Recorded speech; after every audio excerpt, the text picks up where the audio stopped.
part, il y a ce que je qualifierais d'incohérence parfois dans votre parcours et dans vos prises de position. Vous combattez le racisme, vous combattez entre autres la dictature aussi, et vous combattez aussi pour la laïcité, alors que vous avez des affinités avec Mahmoud Ahmadinejad, que vous avez des affinités avec Hugo Chavez qui a cautionné récemment les raids et l'assassinat criminel de Kadhafi sur son propre peuple. Là, soyez prudents. Essayez d'être... Moi, je ne me protège pas, je suis pas venu pour parler au nom de Kadhafi. Je dis simplement, et écoutez, d'ailleurs, les Iraniens ont condamné, clairement.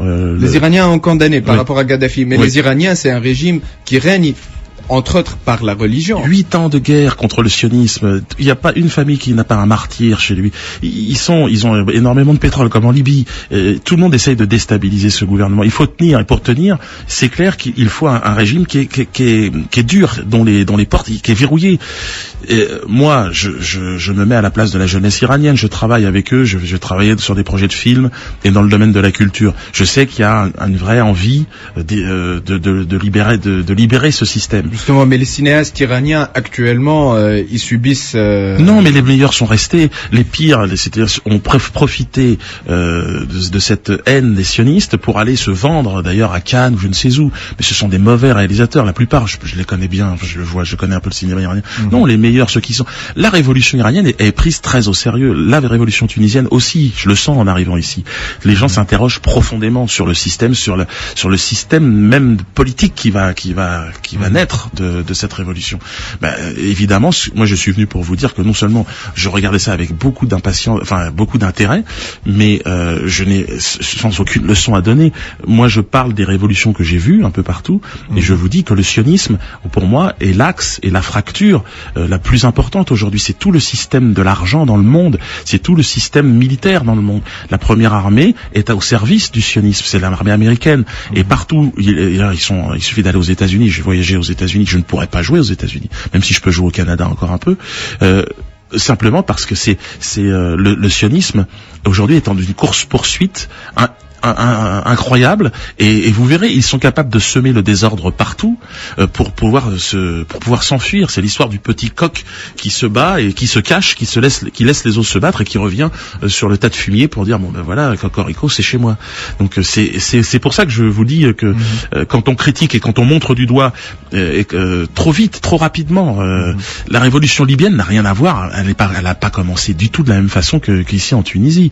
C'est une autre histoire. C'est pour ça qu'il faut quand même, alors sans la condamner, mais je veux dire, il faut essayer de comprendre et l'accompagner. Et je veux dire, bien évidemment que je la souhaite, cette révolution libyenne, mais il ne faudrait pas que ce soit un argument pour que l'armée américaine et les intérêts sionistes viennent sur le territoire et le continent africain. Ce serait catastrophique. C'est clair, mais la prise de position d'Hugo Chavez a été prononcée bien avant que même la possibilité d'une intervention américaine ne soit évoquée. Oui, il y a un autre problème, Monsieur Dieudonné, c'est que avant, il y a eu une grande attaque médiatique contre vous, mais parce que honnêtement, là, il y a un véritable discours, parce que je connais vos discours avant, c'était beaucoup moins politisé. C'est-à-dire, avant, vous attaquez plutôt au lobby, vous dites lobby juif, vous ne dites pas lobby sioniste. Là, il y a une grande différence. S'attaquer aux juifs, c'était comme une attaque à la religion. Là, il y a une avancée, et ce que on peut vous reprocher je n'ai jamais été condamné pour m'en être pris au lobby juif. J'ai jamais fait d'amalgame, et d'ailleurs j'ai été soutenu par des juifs antisionistes qui sont venus dans mon théâtre, donc vous pouvez pas me dire que j'ai été... Au théâtre de la main d'œuvre, je voudrais qu'on évoque le théâtre de la main d'œuvre. Jamais joué avant. Il y a un autre problème, c'est que vous êtes connu pour avoir fait un grand combat contre le racisme, contre la xénophobie, mais à un certain moment, vous êtes pleinement affiché sur les écrans de télévision avec Jean-Marie Le Pen, qui est taxé le plus raciste et le plus xénophobe en France. Renseignez-vous, sa fille, elle est donnée, elle va être candidate, il la donne présente au second tour des élections présidentielles. C'est-à-dire que le Jean-Marie Le Pen, qui n'aime pas les années noires et les arabes, je le connais, j'ai grandi avec et je me suis battu contre lui.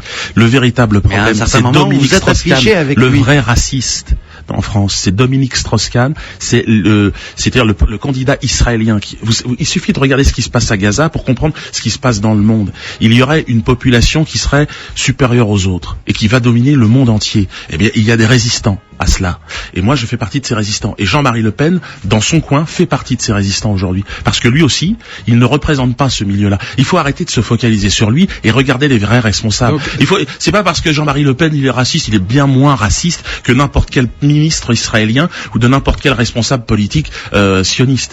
Beaucoup moins raciste. D'ailleurs, il suffit certainement, par rapport à ça, certainement. Mais en même temps, il n'y a pas qu'un seul raciste. Ça veut dire taxer Dominique Strauss-Kahn de raciste. On ne doit pas en choisir qu'un. Si on a plus, on n'a qu'à le dire. Le racisme, c'est celui qui est soutenu par Wall Street, c'est celui qui est par la finance internationale, celui qui est patron du FMI et qui est venu ici, Dominique Strauss-Kahn, dire que Ben Ali était l'exemple des chefs d'État africains. Ouais. Donc cet homme-là, il va être président. On est en train de nous dire qu'il sera président de la France demain. Donc je vous dis, s'il vient s'il était là pour dire que Ben Ali était la meilleure des représentations des chefs d'État africains, vous imaginez bien ce qui va nous arriver. Et puis imaginez bien aussi que Ben Ali n'était pas tout seul. Il n'a pas tenu 30 ans tout seul. S'il a tenu, c'était parce que le milieu sioniste international le soutenait. Et clairement. Et donc, je veux dire, moi, je suis là pour dire aujourd'hui, j'espère que ça va pas être son remplaçant. C'est pour ça, quand j'entends qu'il y a des gens qui me disent, non, on veut pas qu'il vienne, il nous emmerde. Écoutez, je me semble qu'il y a des gens qui veulent me voir et j'espère que la censure ne sera pas organisée toujours par les mêmes. Voilà. اوكي دوني دونك قال هو يحارب الراسيزم وسألوا ثامر بالرغم من علاقاته مع احمد نجاد وشافيز ياكدوا انه معناها خاصه الثوره الايرانيه ولا هو نظام قدم شهداء وضحايا قال يخدم على مشاريع ومشاريع يمكن سينمائيه ويرى فما برشا نوايا لتحرير النظام هذا والثوره الايرانيه قال ثوره هامه وثوره تونسيه زاده قال ما عنديش دروس باش نعطيها بجاياني لتونس اليوم مشكلته هو النظام الراسمالي هو اللي وراه اللوبي الصهيوني اللي لازم محاربته قال الثوره الليبيه ما عندها حتى علاقه مع الثوره التونسيه لازم نشوف لازم نراقبوها نتبعوها وقال نتمنى وانها تنجح اهم يمكن ما قالوا زاد الحرب الاعلاميه اللي عليه على ديودوني خاطر كان يحارب اليهود وبعد يمكن غير في الخطاب نتاعو يحارب اللوبي الصهيوني قال انا مانيش انتي جويف ظهوره مع جو ماري لو بين قال انه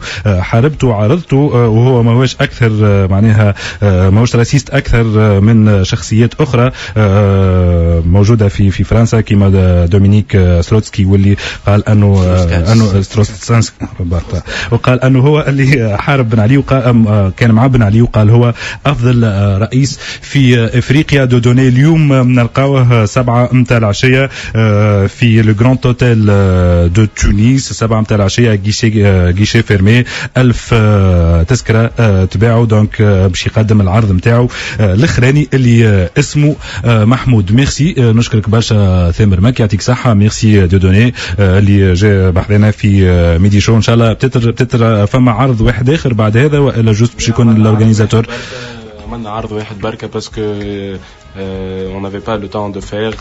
Si Dieudonné il a plusieurs dates في فرنسا donc on peut pas se permettre de faire une deuxième représentation. Allez, donc المداخيل ماشي الجمعيه الخيريه ماشي ماشي الجمعيه الخيريه si Dieudonné il vient bénévolement donc فما حتى مشكل.